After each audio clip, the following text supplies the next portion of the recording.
dalam Sebakun berhadapan dengan si Jontiak Lawik Pulau Tanomo, IKJ Pulau Jambu Terenti ini saudara-saudara berada di dalam sebelah kanan.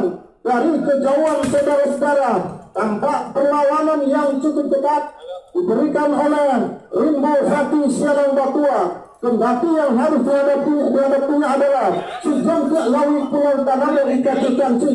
Nah saudara-saudara, benar-benar memuncang sedikit saja tertinggal.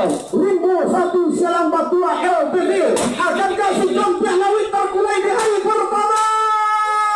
Nah saudara-saudara, hampir mampu disalahkan oleh kamu Rimbo Hati Sialang Batua yang berada di dalam sebelah kiri ini. Hanya tertinggal tipis saja dari haluan jalur si Jontiak Lawik Pulau Tanomo yang berada di dalam sebelah kanan di pertengahan pancang pemisah yang terakhir ini saudara-saudara.